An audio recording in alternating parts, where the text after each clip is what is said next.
Good evening all, welcome to A Place in Space. It is Tuesday.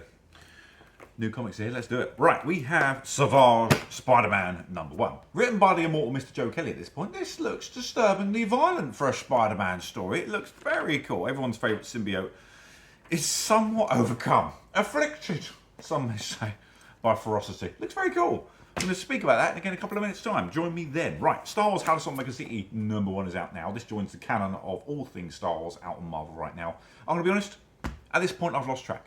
There's been more #1s from Marvel Star Wars in the last year than I can count at this point, and frankly, they've all done very well. So, well done, Marvel, because it's obvious that you're all enjoying them.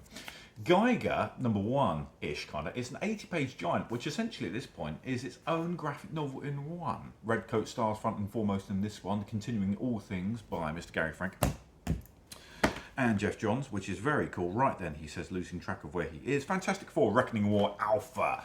Now, many of us always lose track on the alphas and the betas. This precedes, of course, the Reckoning War Trial of the Watcher, which is coming up very soon from Marvel, so don't miss out on the alpha. Because I guarantee I will get a flurry of emails traditionally about 2 weeks' time when everyone says I missed the prelude. It's here now, okay? We will have hopefully more of that on the way very soon. Monkey Prince #1 is out from DC. This one by everyone this week. It snuck out on pre-order. We sold out. We're desperately trying to get more. Keep an eye on the eBay store because I guarantee you this will be a sneaky little sellout again later this week. Dark Red returns from the immortal Mr. Tim Seeley.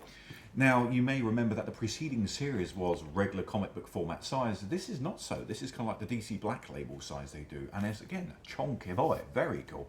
If you like Tim Seeley's rather notorious brand of horror, much more the same. Very cool.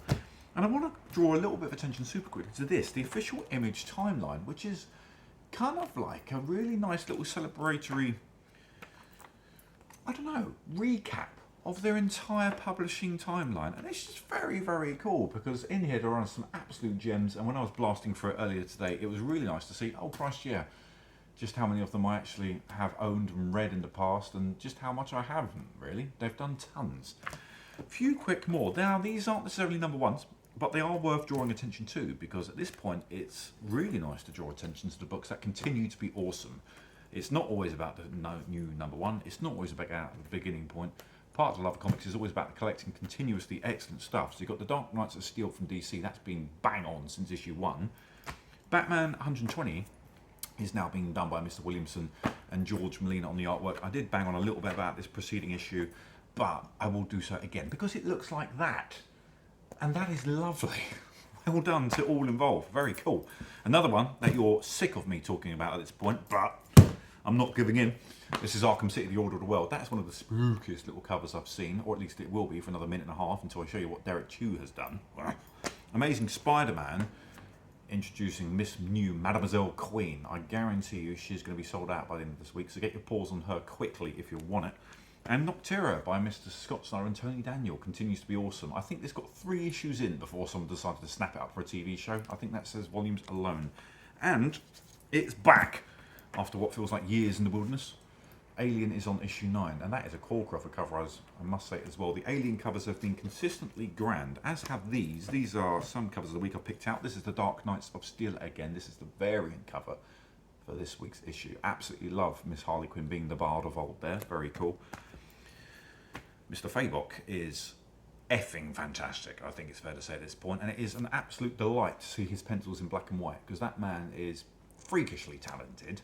Love that. Red Sonja has got an entry by Miss Lyrics Lee this week. She's relatively new to my understanding. I don't know that much of her pre-existing art, but really enjoying it. This is the, that's the Miko Sian cover. Sabretooth. I can't speak about it right now because we sold out of so much of that this week, but that's the ratio variant. We've got 2 of those left online. I mean, look at it. And we do have more of the cover A coming later this week, hopefully. Lee Bermejo, again, chimes in with his Detective Comics cover. Absolutely love that. This is what scared the behoozers out of me when I saw Derek Chew's Arkham City Order of the World cover earlier this week. That's just bloody awesome. Again, really quite nasty here, but these are the Savage Spider-Man variants this week. I've gone and forgotten the names. Forgive me. Because this tonight is a quick video, but hopefully you can see through the shine of the bags and boards and see those for what they are, because they are bloody awesome. Right, ladies and gents, that's enough for this week. I shall see you all in around about 7. Much love.